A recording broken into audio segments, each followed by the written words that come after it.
Hi there, Maya here. It's been a while. I've had a crazy couple of weeks. What about you? I was somewhat prepared for eclipse season, um, but not really. And I was not prepared for there to be sort of the aftershocks of eclipse season for another week, 10 days. Where are we at this stage in the game?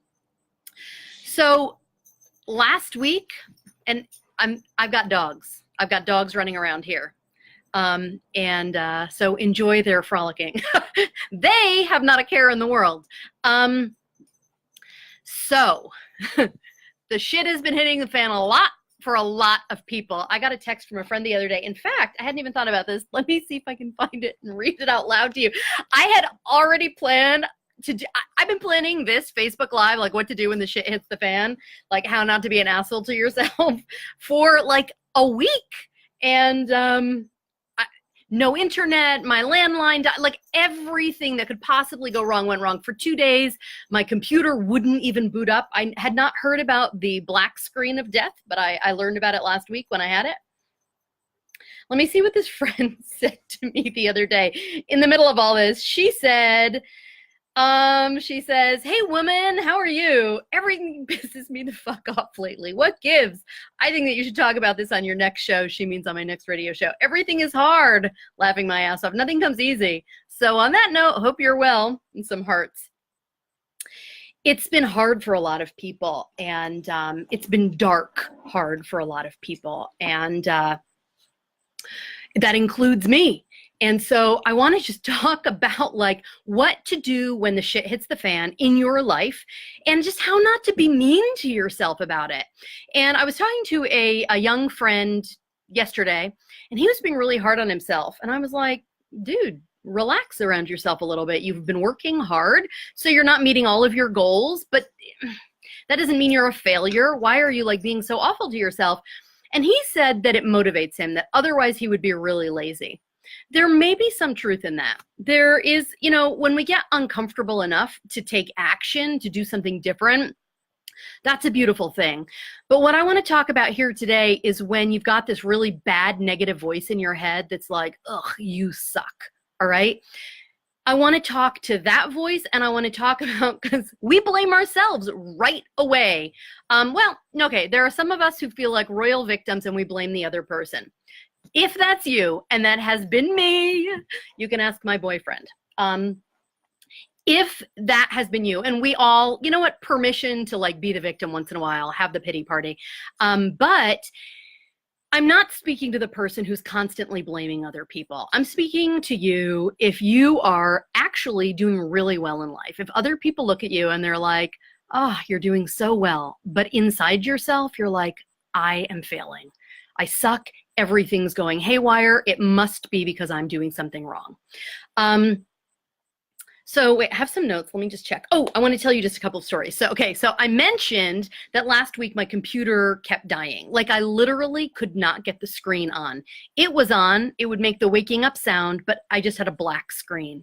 And I just felt like a total failure. Like, why don't I have a newer computer? Why don't I live closer to an Apple store? And in the middle of that, I have a brand new client, absolutely stellar brand new client. And we were about to have our second session. And I didn't send her a confirmation email saying like, remember, we're meeting again tomorrow. Here's the number to call in. I didn't do that because my computer was dying. And so I was about to do it. It was the morning of our session. I was about to do it. And she sent me a message on Facebook and said, hey, are we still on for today? And I felt like such a jerk. Like I immediately got this feeling. And here's what you can do to see how you're operating. I got this total feeling of failure. Can you conjure that up for yourself? Like, what's that feeling of failure? I got the feeling of failure. I responded to her right away and I was like, yes, we're definitely meeting. I was about to send you something. Here's the call-in number. So sorry. I've had some crazy technical glitches going on. She was like, absolutely no problem. It's totally fine. But I then was left with this feeling of like abject failure. You know what that feels like for you. Now, what you might notice when you feel that feeling of failure is the voice in your head that's starting to talk and be like, the voice in my head last week when this happened to me was basically the storyline was, you are so unprofessional. People shouldn't pay to work with you. Your computer screen is black and you didn't send a confirmation email. Like that was it. And accompanied by that feeling of failure. And this is where you have to, or you get to, take a stand and push back against that bad voice in your head. This is where you get to choose, am I going to be an asshole to myself, or am I going to take the path, the higher path of self-forgiveness? Now, if I were a total mess and never sending confirmation emails and forgetting client calls and not taking good care of the clients in my life, that might have been a moment for me to do some self-reflection, right? So it's like, you can't ignore, if something keeps happening, you have to maybe do some self-reflection. I have never missed a client call, ever, in 6 years of private coaching. I've been traveling. I have pulled over at a rest stop on the side of the road and taken a call from clients. I've been sick in bed and like, whoo, let's do this thing, and like shown up full blast for the call with clients. So actually the evidence that I am professional, maybe I don't feel professional all the time, but that I am not a total failure with my client care, it's actually not true. I am. So this is where you get to take the stand. Look at the evidence. Is there something you need to change? Or are you just being really mean to yourself? In this case, I was like, what purpose is it going to serve? I'm going to get on this client called defeated. That doesn't help her. That totally doesn't help my client. If I get on apologetic and self-consumed, are you kidding? My clients need me to show up empty, clear, clean, fresh, awake, present, tuned into them, right? It's about them. It's for them. So I was like, wait a second. I'm not a failure. Some shit went wrong. It's eclipse season. Right? So my computer is old. Okay, I might need to look into considering getting another computer. Fortunately, it is back, I'm happy to say. Hi, guys. Who's here? Robert, Helen, Jeff, Barbara. Hi, guys. If you have anything you specifically want me to speak to, like what about when the shit hits the fan in this way? Or what about when the voice in my head says this, or I feel this way? Because sometimes when the shit hits the fan, you can get paralyzed and then the voice just starts and it's almost like you don't have the strength to push back, you know? And that is what I do with my clients. Okay. So just know this, that like people hire life coaches. I have hired life coaches, business coaches, money mindset coaches, energy healers, all sorts of people to help me know how to, when the shit hits the fan, how to stay the course in my business and in my life, and how to not be a total jerk to myself. So it's a decision. All right. I think I just want to say that first of all. What was interesting was then I got on the call with this client. She has been my client for exactly 2 weeks. All right. So she's a brand new client. She has never before in her life invested money in herself. She's invested money in her business. She's invested money in her house and in her family, but she's never before done something that's really just for her. And this was a very big deal for her. She gets on our second call, all right? And she's like, well, I didn't really do a lot. And she's just sort of feeling badly about her. Do you see why I have to show up clean? Do you see why you being an asshole to yourself, it doesn't support your life mission. It doesn't support you helping the people in your life. You can't show up fully for life when you're just sitting there beating yourself up. Now, of course, we all beat ourselves up. We're human. And it's a stage in the process, right? It's part of the process to clean up that inner self-talk. So this client, she's on call number 2 with me, her life coach, and she's like, oh, I didn't really get much done. Now, when we broke that down, she had made the decision in her life that she didn't want to just support other people's dream projects. She actually wanted to start pursuing her own kind of dream project. We had started to articulate what that was, that she's the kind of person who's a little bit of a rebel, love me some rebels, and who is creative and really believes that women specifically need to be doing new things all the time. And so that's already huge, right? I mean, if you get that in like a year of working with a business or a life coach, you're winning. That's huge, okay? So I feel like there's hair in my, I don't know what happened. Suddenly it got a little bit hot here. Okay, so where was I? See, sometimes that's what happens. Reality intervenes and you're like, what's going on? Okay, so she gets on this call. She has done that. She has also articulated this to two business partners and the community that she and her business partners serve. And she's rewritten her tagline for the business and decided to take it out of just where she lives and online in 2 weeks. And she's like, I don't know, I really haven't done much. And I was like, okay, what are your rules for success? Because Tony Robbins, who's like big time success guy, right? He's all about, what's that big book? I'm sorry, there's bugs flying around. What's that big book? The Giant Within, right? He's like big about like success, life success. And he says, you've got to be careful that your rules for success, you don't set the bar so high that you're always failing. So when you listen to your inner voice, like my client did, and I told her this, like, I'm like, what are your rules for, like, what do you have to do? What hoops do you have to jump through in your own mind to qualify as a success in your own mind? She was like, right? It's big. So it's like, how do you not be an asshole to yourself? You have to take a stand, make a decision. I'm not going to be a jerk to myself. I'm going to look at what life is throwing at me. And I'm going to take the path of self-forgiveness. For me, that was last week when everything was falling apart for me. Okay, my computer is a little bit old, but a lot of stuff is happening in the world around us. Because guys, sometimes it's cosmic. Sometimes there's these like external, it's like cosmic barometric pressure. You know how sometimes a thunderstorm's rolling in and you get a headache or your pets act weird? It's the same thing with the like cosmic forces. Sorry, I've got all these dogs. I've got a big German Shepherd and a who knows what kind of a puppy back here. So sometimes there are these cosmic forces that are shaping how things in your life are looking. I didn't plan to have these dogs today. I got a call from one of their owners. She was like, is there any chance you could be with the dogs for an hour? I did not plan my day right? So the shit's hitting the fan in her life. She brought me chocolate. So that's good. But then my whole life gets readjusted. I'm not at home. I'm not at home.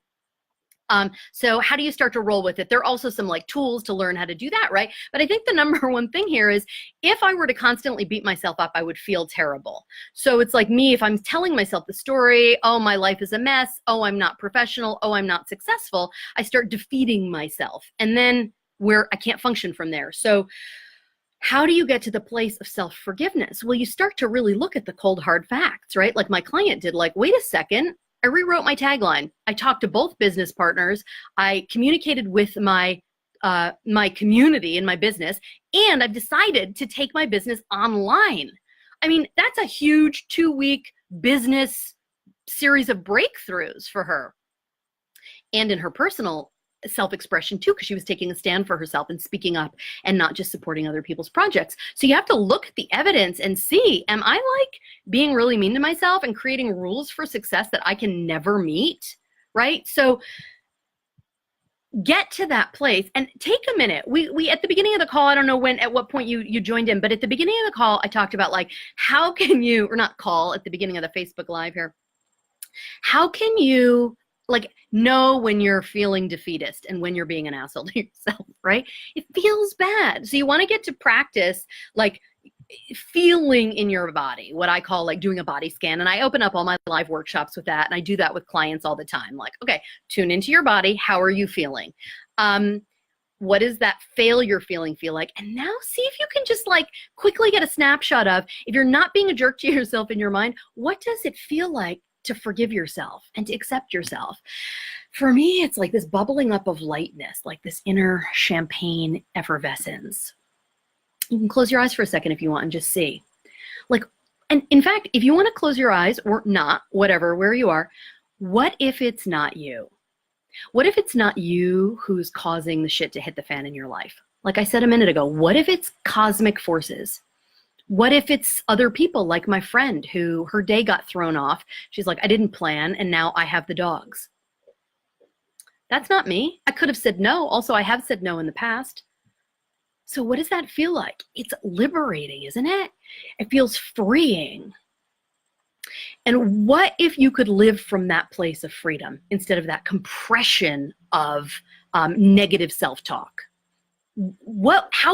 I had not even showered. What time is it? 3:30? I had even showered when I got custody of these dogs. I was like, what the hell time is it? Like 2 o'clock in the afternoon. And I'm like, hello, I need to like shower and get myself together over here, right? So it's like, there are times when you have to take a stand. And I'm sorry, my phone started ringing, so I lost my train of thought in the middle of all that. Let me see if it's anything that I need to address right away, given that I'm babysitting these dogs. No. So what if it's not you? And what if you could operate and serve from a place of self-forgiveness instead of a place of lack? Oh, you know what else I wanted to say? Oh, and I wrote this down because my client that day, when I was like, wait, you're telling me that you rewrote the tagline for your business, you talked to your business partners, you decided to take the business online, you spoke to your community about it. You're saying like, well, I didn't really get much done. And she goes, when you say it like that, it does sound like a lot. A huge part of the work that I do as a coach is like reflecting evidence back to my clients. Now, sometimes I have to be like, actually, you're screwing up and you're not stepping up. Like sometimes that's not a part of my job that I relish, but sometimes I need to call people out, right? But mostly I have found with the women that I work with, men too. You know, I was going to say like, I think this might be a woman thing. No, the men I work with too. It's like, everybody needs it reflected back to them what they're doing that's working. And so you need to do that for yourself. You can do that for yourself. And here's where it also might not be you. You might, we talked about the cosmic forces, right? Like the barometric pressure of the cosmos and like eclipses or full moons and all of the crazy shit that hits the fan when the tide is coming in or out, metaphorically speaking. That's not you.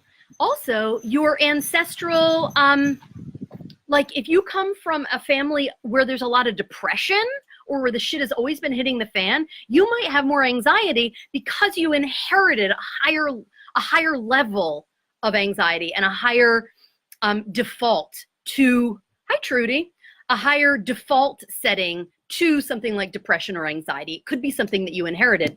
Now, that is healable. There are people whose work it is to help you heal and clear your ancestral baggage. So there are people, astrologers, and all sorts of people who can help you realize, oh, these are cosmic forces that are putting pressure on you that are changing the way that your life looks, okay? And there are people whose job it is to say this is something ancestral and we can heal this, we can clear this. Some of the work that I do with clients, I have this ancestral clearing meditation that I use, like a visualization that I created for my clients. So sometimes it's very, very simple. The work that you can do with yourself just by doing what we talked about earlier, that body scan and tuning in and seeing how you feel with this attitude of self-forgiveness that maybe it's not you who's fucking everything up. Maybe it's cosmic forces. Maybe it's something that you inherited. But be careful, again, that you don't fall into the victim stance and be like, oh, woe is me, depression just runs in my family. Yes, depression may run in your family, so this is a bigger obstacle for you than it might be for somebody else, but it is not permanent. It's all healable. Oh, and also, I'm just looking at my notes as the wind starts to blow. The state of the world. The state of the world can really affect you. You might feel immune to it, or you might feel like an open bleeding wound constantly. But do you ever have that experience where something happens or you feel different and then you realize, you're like, what happened? I was fine. You backtrack and you're like, oh my God, I heard about that school shooting. Or, you know, I got news yesterday that a woman I grew up with, absolutely amazing, creative, expressive, out there woman just committed suicide. And I thought a lot about it in light of, it said that the news that I got said she committed suicide on the 14th, which was last Tuesday, right? Tuesday or Wednesday.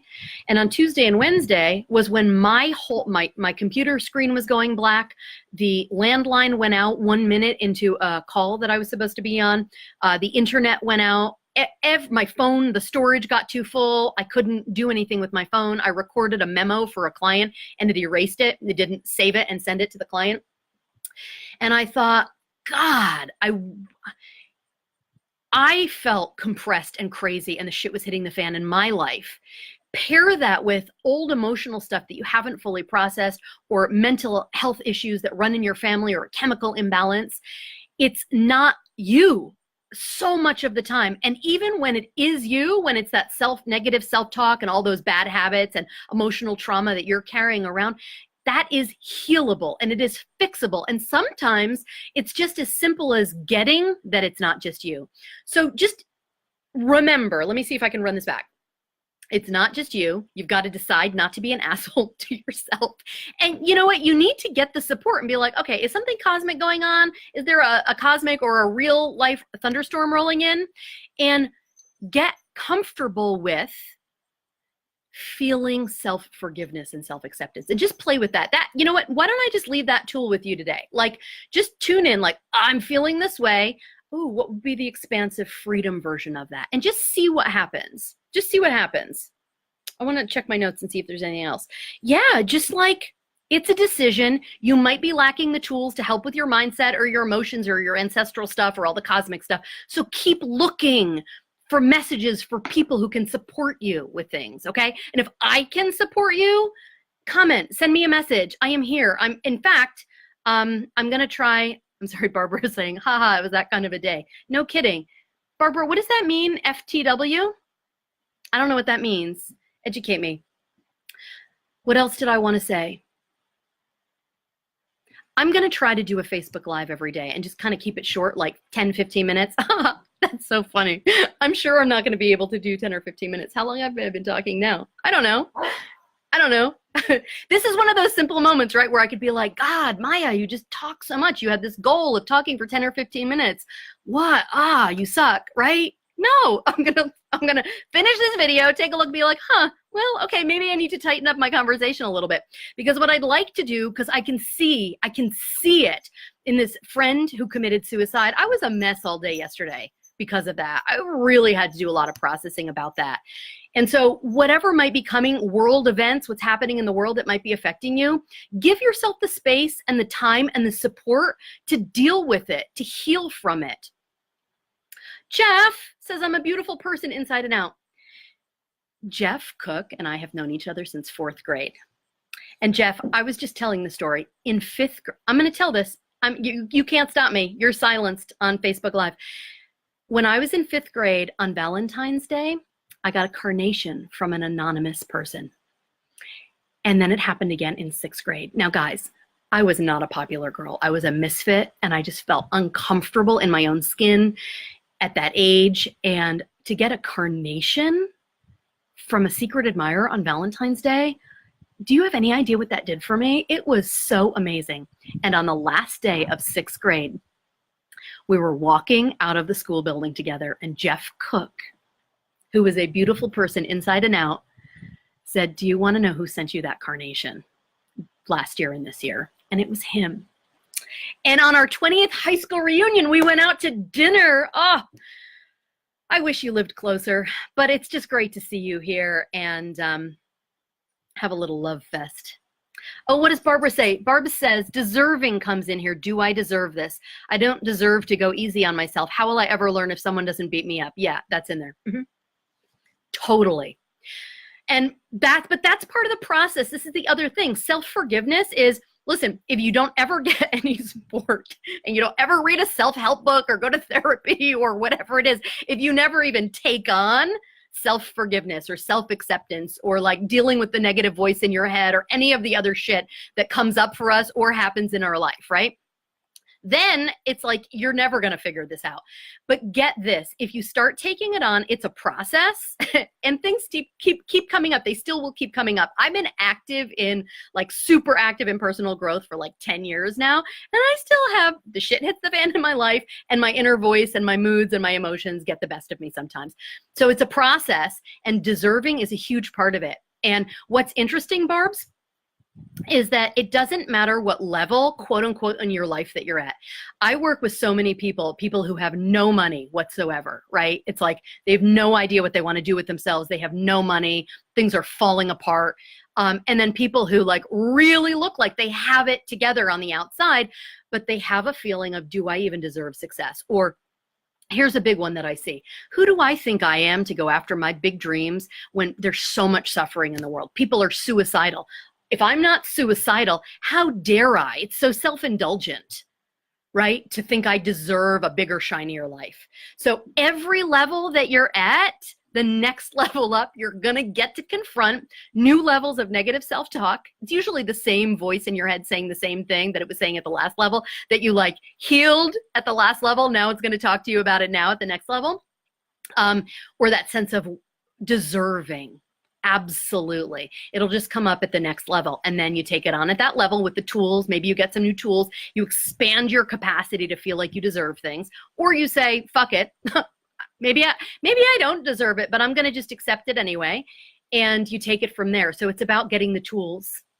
Susie is here. I owe Susie an email. Susie is going to be a guest on my radio show at some point.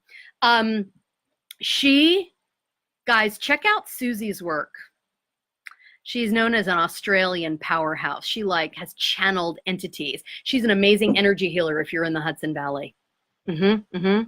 Jeff, I'm still your not so secret admirer. Oh, right back at you. Right back at you. I love it. Whenever you post a selfie, Jeff has a very ironic, very dry sense of humor. He'll post like a picture. What was that one of you with you were like on a panel discussion or something, and it was a photograph, not a selfie, but a photograph of you listening to this guy, and you had this funny look on your face. You posted that. Love that. This is the other thing, guys. We've got to have a sense of humor. Susie Mesley, who you see here. Hey, Karen. Susie has a great sense of humor, an irreverent sense of humor. Susie, I actually, I told a coach of mine at one point something that you had said, it's going back like 2 years ago, 3 years ago. I told her something you'd said, and she goes, oh my God, I love that. If I said something like that, I'd be in jail. And she started laughing. So I invited Susie to be a guest on my radio show, The Moment, and we don't have any dates set because I never returned her email because the shit was hitting the fan in my life. But she said she would be happy to be a guest. So she'll be sharing some irreverent, fun, out there healing messages, and I don't even know what she's going to say because I haven't talked to her in a couple of years, so who knows where she's at. But guys, when the shit hits the fan, what if it's not you? Make a decision to push back, even if it is you. Change your thinking, change some of your habits, hire support. There was a point in my life where I was like going to see Susie for energy healing or getting acupuncture. I got a massage every week at one point. I was like with a coach. I'm like, my only friends, my only confidants are people I'm paying to listen to me talk and care. Who cares? So what? Do whatever you need to do to get yourself help. And I am here for you, okay? So feel free to tune in anytime. And you know what? I think I'm going to go play with these dogs. Maybe, okay, I wasn't planning on having dogs today, but you know what? I bet it's going to be good for me. I'm going to take them for a walk. Lots of love to y'all. And I'm going to be here on Facebook at some time every day for the next few weeks. I really want to just tune in and be there having this conversation because we need it, don't we? We all need it. All right. Lots of love to you.